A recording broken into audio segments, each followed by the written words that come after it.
Betrayal never announces itself. It doesn't knock on your door or whisper a warning in the night. It hides in familiar voices, in hands you've shaken 1,000 times, in the smiles of people you would die for. And when it finally strikes, it doesn't just take what you have, it takes who you are. This is the story of Daniel Carter, a man who thought he had everything until the two people he trusted most set fire to his life and left him in the ashes. But they forgot one thing: ashes can still burn. Daniel Carter was the kind of man other men envied, though he never asked for it. In his mid-30s, tall, broad-shouldered, with a quiet confidence that came from hard work, not arrogance, Daniel had built his success with his own hands. He wasn't born into wealth. Every brick, every steel beam, every skyscraper his company raised bore his sweat. His construction company, Carter & Company, had become a rising star in the Midwest, taking contracts that bigger firms overlooked and turning them into profit. Investors loved him, workers respected him, and at home, Daniel believed he was just as fortunate. His wife, Emily, was elegant, intelligent, the kind of woman who could command a room without saying a word, and his best friend, Mark Turner, had been by his side since college. Mark was charming where Daniel was steady, smooth-talking where Daniel was blunt.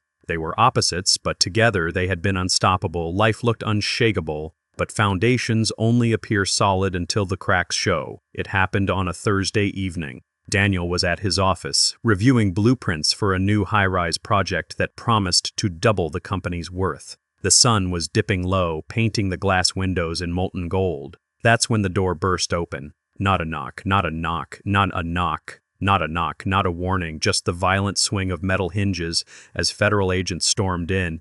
Papers flew as drawers were pulled open, laptops seized. Daniel's staff stood frozen as badges flashed and voices barked commands. And at the center of it all, Daniel stood stunned as a sharp voice cut through the chaos. Daniel Carter, you're under arrest for embezzlement and fraud. The words didn't register at first. Embezzlement, fraud, impossible. He had built his business brick by brick, never cutting corners, never dirtying his hands. Yet the evidence the agents laid out spoke with cruel precision: bank statements, wire transfers, forged contracts. Every page pointed straight at him. His denials carried no weight. The snap of the cuffs was louder than any protest, and as they locked around his wrists, he caught the stares of his employees, people who once saw him as a leader, watching in silence while everything he was collapsed. The fall was merciless. That night, the news splashed his name across headlines. Construction mogul arrested in multi-million-dollar scheme. Investors cut ties immediately. Contracts vanished. Bank accounts were frozen. Within 24 hours, Carter & Company, the company Daniel had built from the ground up, collapsed like one of his buildings struck by a wrecking ball. But the public humiliation was only the beginning. No, when Daniel reached out for the two people he trusted most, Emily and Mark, they were nowhere to be found. Emily didn't answer his calls. Her lawyers served him divorce papers within a week. And Mark visited him once in jail, not to offer support, but to deliver a message that stung more than the handcuffs ever had. "Yo, Daniel," Mark said, "fall." "Yo, Daniel," Mark said coldly, "the company's better off without you. Emily's with me now. Oh, you were always too soft to see how the world really works." The words were knives. His wife, the woman he had loved more than his own life, had not only abandoned him, she had chosen his best friend, and the company he thought he had built with integrity had been stripped from him with a single, calculated betrayal. Prison swallowed him whole. Inside those walls, Daniel faced men who smelled weakness like blood in the water. He was spat on, mocked, beaten more than once. The betrayal gnawed at him in the quiet hours. In the long nights when the cell bars cut silver lines across the floor, he replayed everything in his head: the fake contracts, the missing funds, the way Mark had always been one step ahead. Slowly realization hardened inside him. This wasn't bad luck. It wasn't an accident. Mark and Emily had built this trap with careful precision, using Daniel's trust as the mortar. The grief nearly broke him, but grief can turn into something else, something sharper, something colder. As weeks turned to months and months into years, Daniel's anger crystallized into resolve. He would not rot in this cage. He would not die a forgotten name branded as a thief. He would wait, he would learn, and one day when the bars finally opened, he would burn them both to the ground. One night, as Daniel lay on his cot, staring at the cracked ceiling, he whispered the same words over and over like a prayer. "Oh, they took everything from me, so I'll take everything from them." And in that moment, the seed of revenge was planted. a seed that would grow in silence, watered by patience and pain until the day it was ready to bloom. But when it bloomed, it would not bear fruit, it would bear fire. Prison has a way of breaking men. Some crack on the first night, some rot slowly, but very few walk out the same. When the gates clanged shut behind Daniel Carter, he felt like the world had buried him alive.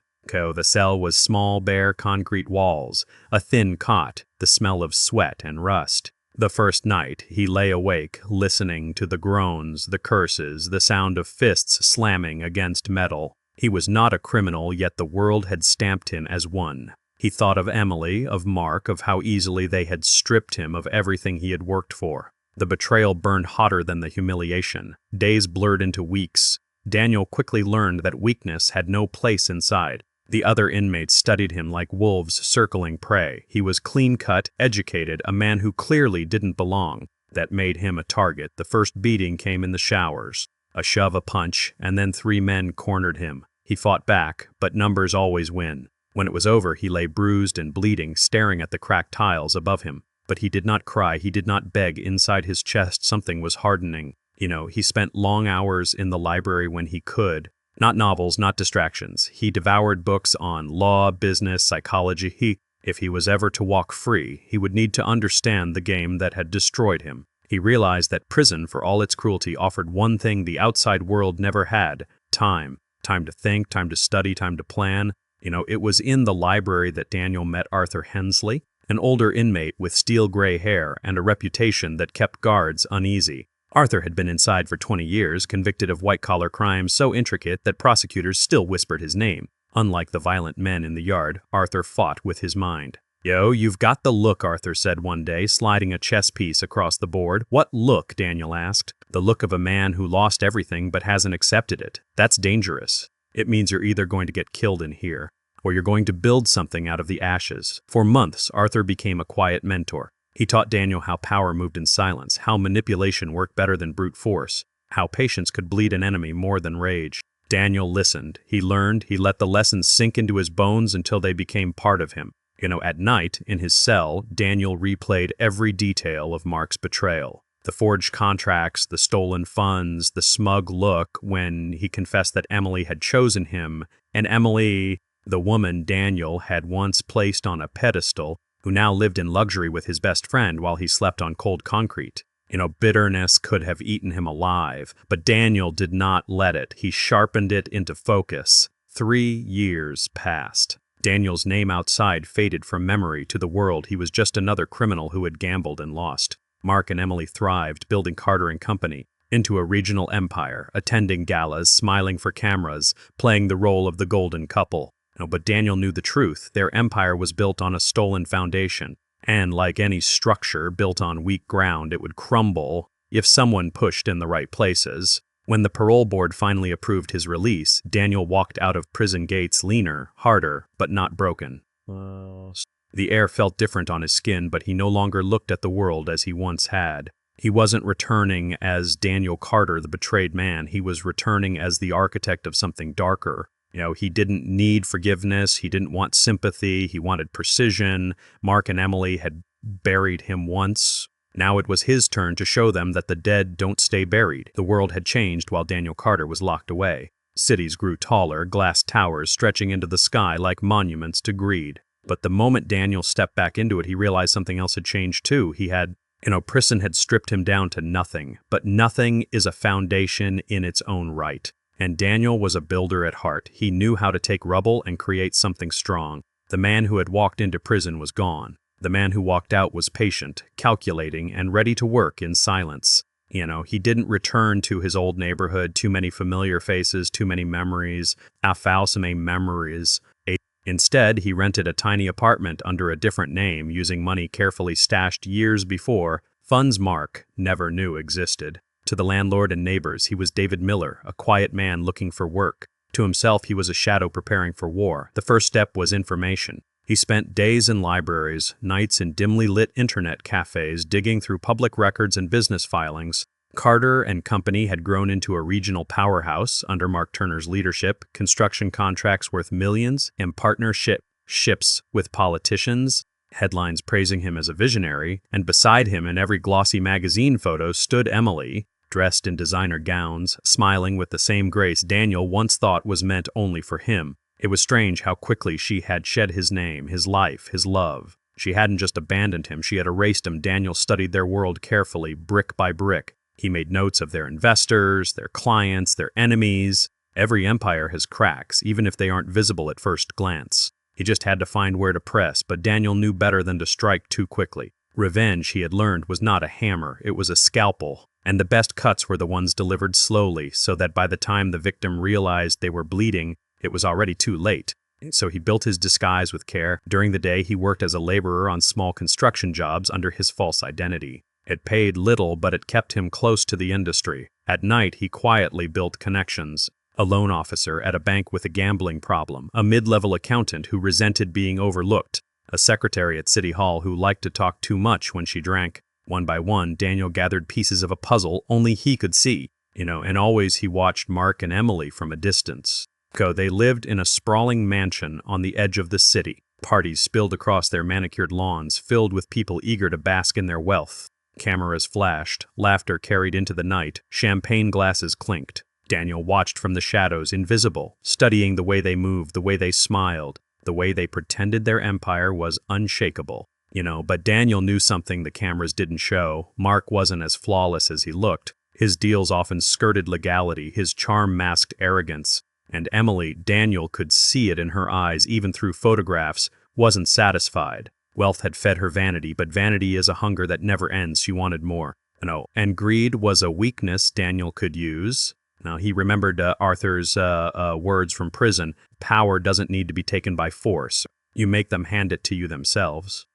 Daniel began laying foundations for the revenge that would one day bury them. He quietly set up shell companies, funneled small investments, and began inserting himself into financial circles. No one recognized him. To the world, Daniel Carter was gone, buried under scandal. David Miller was just another ambitious investor blending into the crowd.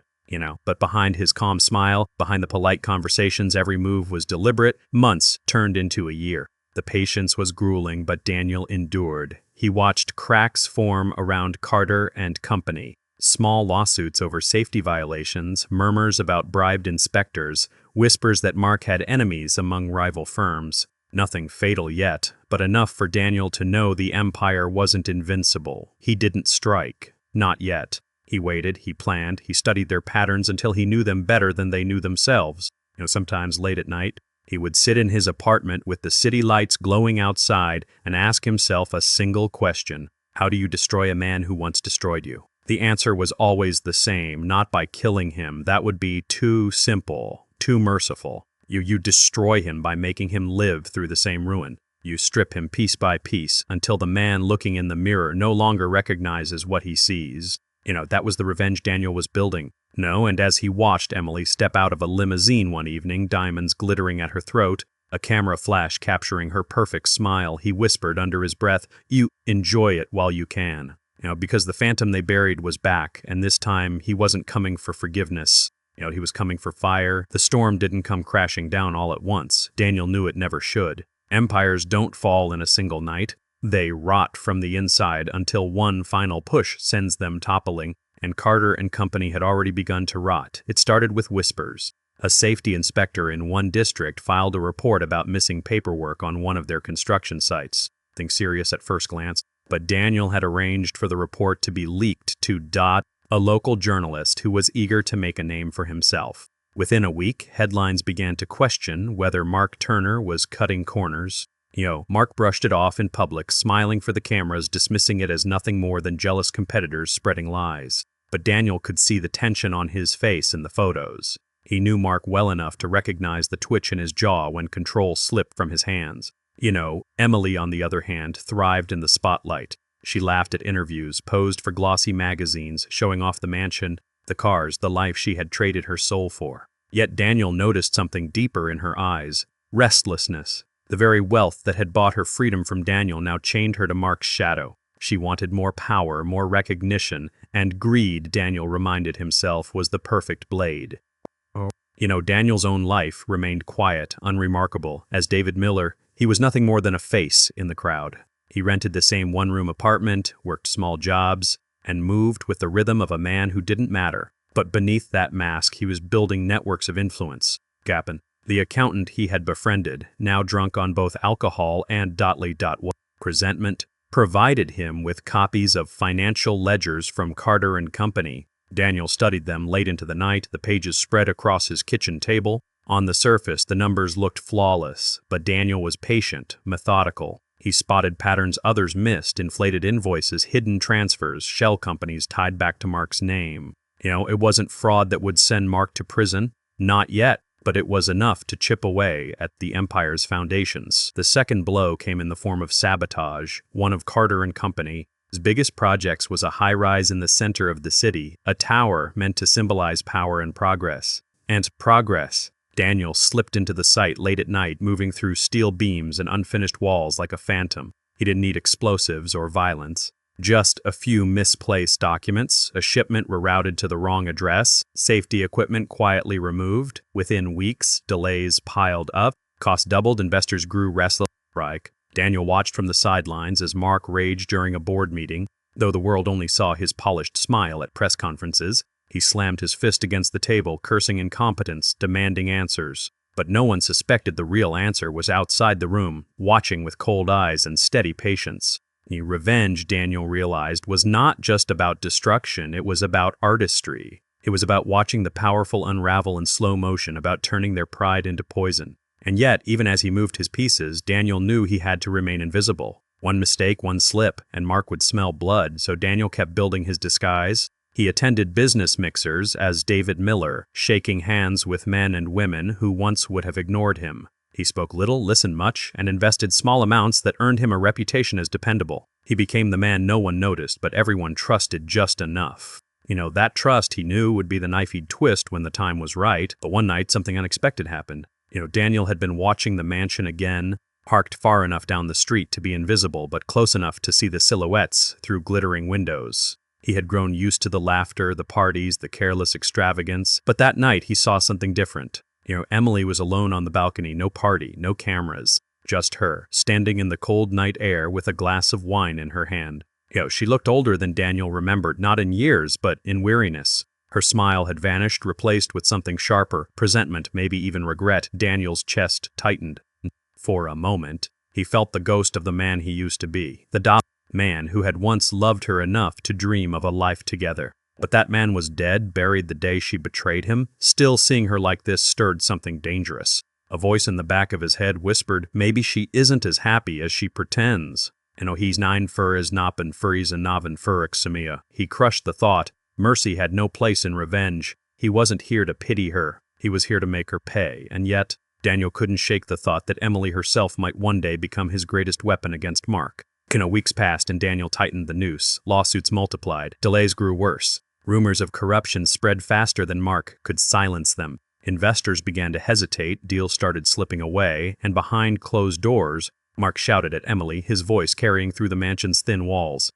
Daniel didn't need to imagine the fights. He had positioned himself close enough to know, and with every argument, every headline, every missed opportunity, Daniel felt the balance of power shifting. For years, he had been the forgotten man, the ruined man, the man left to rot, but now the cracks were spreading, and Daniel Carter, no, David Miller, was the one holding the hammer. The empire was bleeding, slowly, quietly, and almost imperceptibly. Carter and Company was beginning to collapse under the weight of Daniel's silent war. But still, Mark Turner wore his smile like a mask. On magazine covers, he remained the charismatic businessman who could do no wrong. At charity galas, he clinked glasses, shaking hands with senators, bankers, and men who would never guess the truth, that their golden boy was a fraud standing on the edge of ruin. But Daniel could see the cracks no one else noticed. Mark's tailored suits hung looser on his frame. His eyes darted nervously at board meetings. He drank more than before. And when the mask slipped, when the cameras were gone, Mark's rage burned hotter than ever. Daniel had spent months waiting for this exact moment, when Mark's hunger for control began to eat him alive. The opportunity came in the form of a man named Richard Harlow, a developer Mark desperately needed to secure for an upcoming project. The deal was massive, a skyscraper intended to dwarf every other in the city. If successful, it could restore Carter and Company's reputation, quiet the rumors, and silence the press. Mark had promised his board that the deal was as good as signed. He even boasted about it at a lavish dinner, with Emily seated at his side in a diamond necklace that glittered like a noose around her throat. But Daniel had already moved first. Through his carefully built identity as David Miller, he had befriended one of Harlow's senior advisors months earlier. A drink here, a discreet favor there, and soon Daniel had become the trusted confidant who offered small but valuable insights. Nothing suspicious, nothing flashy, just a quiet voice in the background. Now, at the exact moment Mark needed Harlow most, Daniel whispered doubts into the advisor's ear. He raised questions about Carter and Company's finances. He mentioned rumors of lawsuits. He just hinted, that Mark had ties to shell companies and offshore accounts. The effect was immediate. Harlow backed away, the skyscraper deal stalled, and Mark Turner, for the first time in years, began to look like a man drowning. Emily noticed she always had an instinct for power, where it lived, when it shifted, how to cling to it. In the early days, when she had betrayed Daniel and chosen Mark, it was because Mark seemed unstoppable. He was the man rising while Daniel fell, but now the balance had shifted again. Daniel watched from a distance as Emily's smile faded during interviews, as her laugh at parties rang hollow. And more than once, through the whispers of hired ears, Daniel learned of fights behind the mansion's perfect walls. Emily accused Mark of lying to her, of making promises he couldn't keep.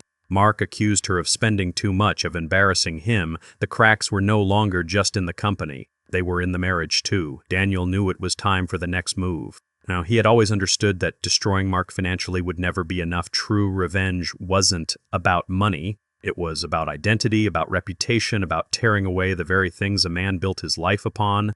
So Daniel set his sights on Mark's pride. He began feeding select documents to investigative reporters, carefully chosen, never enough to reveal the source, but always enough to ignite suspicion. A fraudulent invoice here, a contract with a hidden clause there. Slowly the narrative shifted. Mark Turner was no longer the visionary builder. He was a man who cut corners, who exploited workers, who might even be laundering money. The press smelled blood, and once they did, there was no stopping them. One night, Daniel walked past a newsstand and saw Mark's face plastered on the front page of 3 different newspapers. None of the headlines were flattering. He paused, staring at the man who had once been his closest friend, the man who had smiled in his face while stealing everything behind his back. There was no sympathy left in him, only the cold satisfaction of watching the trap tighten. But then came the unexpected turn. Daniel had been careful, meticulous, yet even the most perfect plans can brush against chaos. Late one evening, as Daniel reviewed another set of stolen financial records at his apartment, he heard a knock on the door. Not the landlord, not a neighbor, something heavier, more deliberate. No, he froze, heart pounding, as he slid the papers into a drawer. When he opened the door, a woman stood there. Emily, her hair was perfectly styled, her coat expensive, but her eyes were tired. For a long moment, neither of them spoke. The silence stretched, thick with everything they hadn't said since the night Daniel's life collapsed. Finally, Emily whispered, "You're alive." Daniel's jaw tightened. He wanted to slam the door, to erase her voice from his life forever. But instead, he let the silence drag, studying her the way a predator studies prey. "I thought prison had finished you," she continued, her voice breaking for just a second, "but here you are, and now I need you." Daniel almost laughed. Emily, who had betrayed him, abandoned him, destroyed him, now standing in his doorway, admitting weakness. No, but as he stared at her, another realization struck him like lightning. Emily didn't just come out of regret. She came because Mark's empire was falling and she could smell the fire. She wasn't here for love. She was here for survival. And Daniel understood instantly this was the moment he had been waiting for. Because if Emily was willing to turn on Mark, then she could become the sharpest weapon in his arsenal. Emily's arrival changed everything. For years, Daniel had carried her ghost like a wound that never healed. She had betrayed him in the cruelest way possible, abandoning him for the man who stole his company and his life. He had told himself he hated her. He had sworn she was dead to him. No, and yet here she stood in his doorway, trembling beneath her designer coat, asking for help. Now, Daniel didn't speak at first. He let her words hang in the air, measuring every breath, every flicker in her eyes.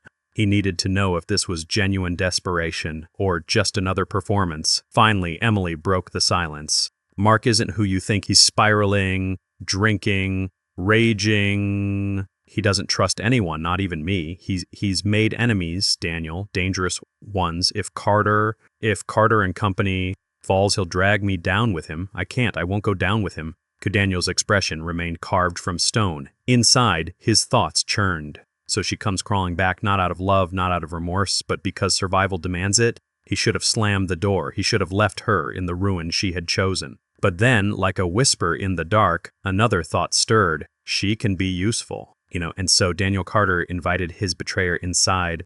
Over the following weeks, Emily became Daniel's eyes and ears inside the Turner mansion. She told him about Mark's late-night phone calls, about secret meetings with shady investors, about the safe in his study where he kept documents too sensitive to risk in the office. She spoke with venom in her voice, painting Mark as a tyrant who belittled her, controlled her, and accused her of being dead weight.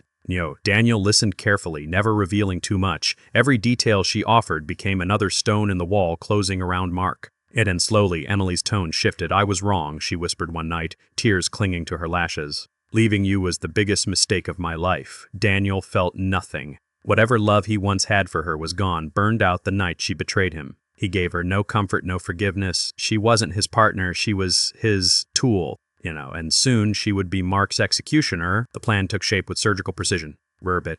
Emily would arrange for Daniel, still hidden under his David Miller identity, to be present at a private meeting Mark scheduled with one of his biggest investors. She would feed Mark a false sense of security, convincing him the meeting was his chance to salvage everything. Meanwhile, Daniel had already tipped off regulators and journalists, ensuring that the truth about Carter and Company's fraudulent deals would surface at the exact same time. It was a trap woven from lies, timing, and betrayal. 3 things Mark Turner had once used against Daniel. Now they would be his undoing. The night of the meeting arrived. Mark entered the luxury hotel suite like a man desperate to prove he was still king. His suit was pressed, his hair slicked back, but his eyes carried a wildness that betrayed him. Emily trailed behind, her face painted with loyalty, though Daniel knew it was all an act.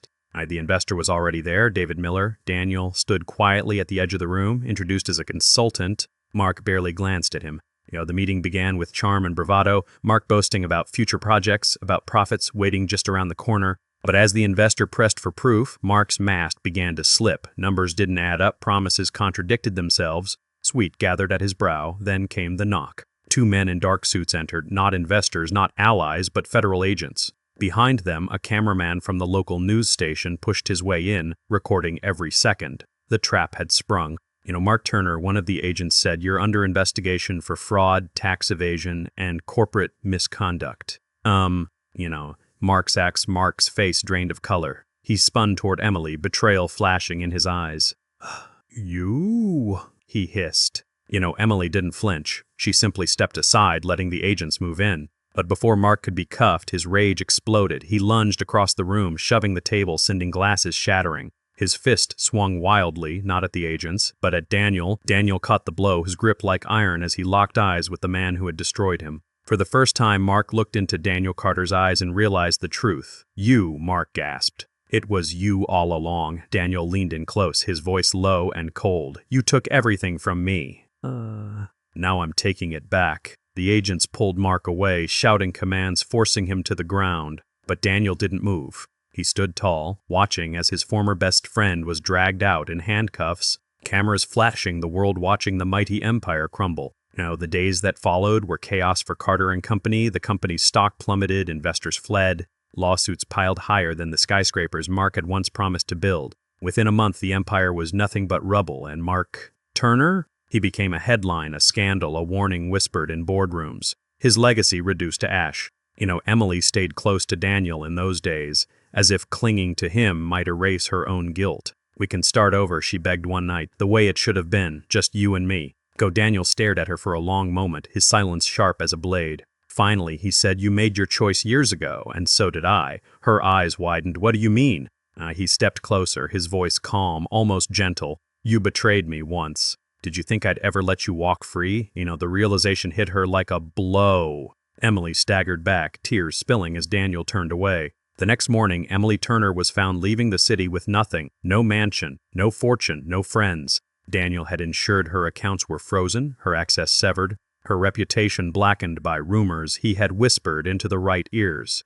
For the first time, Emily understood what it felt like to lose everything. And Daniel Carter, he didn't return to the man he once was. That man was gone, buried with the life stolen from him. But he walked through the city streets no longer invisible, no longer forgotten. He wasn't Daniel Carter, the ruined man, or David Miller, the shadow. He was something else now, something stronger. A man who had taken his revenge, not with blood, but with patience, with precision, with a mind sharper than any blade. And as he looked out over the skyline, watching the sun dip behind the ruins of Carter and Company, he felt the first true satisfaction in years. The empire had fallen, and he was the one who brought it down. The city forgot Mark Turner quickly. 1 month after his arrest, his name was already being replaced in headlines by newer scandals. 6 months later, he was just another inmate, his trial dragging through the courts, his empire long dissolved. Within a year, his company's towers, once symbols of ambition, were auctioned off to competitors. But Daniel Carter did not forget. He walked past those hollowed buildings sometimes, standing in the shadow of the unfinished skyscraper that Mark had once boasted would change the city forever. Now it stood silent, abandoned, a skeleton of steel. To Daniel, it was not just a ruin, it was a monument, proof that even the mightiest could fall. Emily Turner's fall was quieter, crueler. She tried to claw her way back into society using her beauty, her name, her charm, but doors that once opened for her now closed in her face. Friends vanished, invitations stopped, and every whisper of her name carried the same poison: traitor, gold digger, ruin. Daniel had made sure of it. The last he saw of her, she was leaving town in an old sedan, stripped of luxury, clutching a single suitcase. He didn't follow her, didn't care where she went. For him, her punishment wasn't death. It was being forced to live without power, without adoration, without the life she had betrayed him for. Some said that was worse than death. Daniel agreed, but victory carried its own shadows. Revenge had given Daniel purpose, a fire to keep him alive through years of prison and obscurity. Now, with his enemies destroyed, he stood at a crossroads. What does a man become when his vengeance is complete? Some nights he sat in his quiet apartment, staring at the city skyline, asking himself that very question. The answer never came easily. One evening, months after Mark's downfall, Daniel attended a charity event, not as David Miller, the faceless investor, but as Daniel Carter. The name no longer carried shame. In fact, whispers followed him through the room. That's Daniel Carter. The one who warned people about Turner. He's sharp, discreet, you can trust him. No one knew the full truth. No one knew the careful lies, the patient manipulations, the bloodless war he had waged. To them, he was a man who had survived injustice and come out the other side stronger. And Daniel let them believe it because power, he had learned, was not just in wealth or reputation. Power was in perception. As the night went on, a young entrepreneur approached him, nervous but eager, asking for advice. Daniel listened, calm and deliberate, offering the kind of measured words that made men lean in closer. And as he spoke, Daniel realized something. Revenge had ended, yes, but influence, control, that was only beginning. He no longer needed to destroy, he could shape, and in shaping others, he could carve the world into something that served him. Still, in the quiet of night, he thought of the past, of Emily's smile before betrayal, of Mark's laugh when they were still brothers in arms, of the man he once was before greed and treachery poisoned it all. That man would never return. But perhaps he wasn't meant to. Daniel Carter was no longer the ruined man, nor the shadow named David Miller. He was something in between, a survivor forged in betrayal, sharpened by patience and defined by victory. And in the silence of his apartment, staring out at the broken skeleton of Mark's skyscraper, Daniel whispered to himself, this is only the beginning.